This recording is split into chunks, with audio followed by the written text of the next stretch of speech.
Et Madame la députée de Paris, Madame Maud Gattel, pour le MoDem. Merci beaucoup, Monsieur le Président. Et j'avais salué avant l'été l'enthousiasme communicatif de nos rapporteurs à l'issue de la présentation de leur rapport d'information. Et je voudrais à nouveau leur dire combien il est exaltant de les écouter et faire de même pour Jacques Maire. Vous le savez, c'est un sujet, le sujet des pôles est un sujet extrêmement important pour le mouvement démocrate.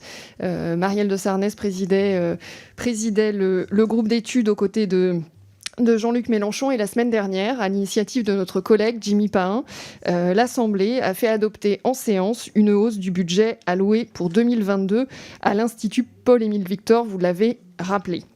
Alors, justement, cela fait suite à la première recommandation que vous aviez faite dans le cadre du rapport d'information sur la nécessité d'augmenter le soutien à la recherche. Et finalement, dans le cadre de l'examen du PLF, l'Assemblée vous a écouté.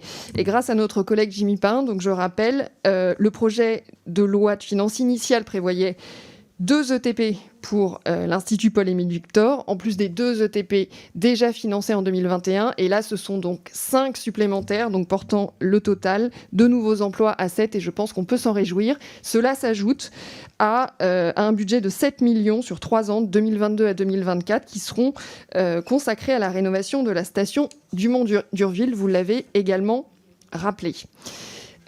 Les enjeux, alors bien évidemment, ce soutien passe également par le soutien à la recherche, qui est certes plus complexe à quantifier, mais qui est également très important et qui passe par la loi de programmation de la recherche, l'amélioration des conditions de travail des chercheurs, les ouvertures de postes, les progrès en termes de partenariat public et privé et de financement de projets bénéficient à tout l'écosystème de la science et bénéficieront également à la recherche sur les pôles.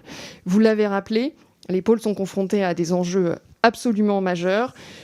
L'Arctique est un des endroits du globe où le dérèglement climatique est le plus visible, se fait le plus sentir et le plus rapide.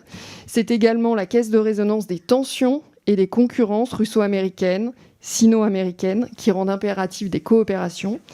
Et puis, c'est aussi le lieu des opportunités économiques, bien évidemment les routes maritimes, mais également la question des ressources, puisque l'Arctique referme à elle seule 29% des réserves de gaz et 10% des réserves de pétrole.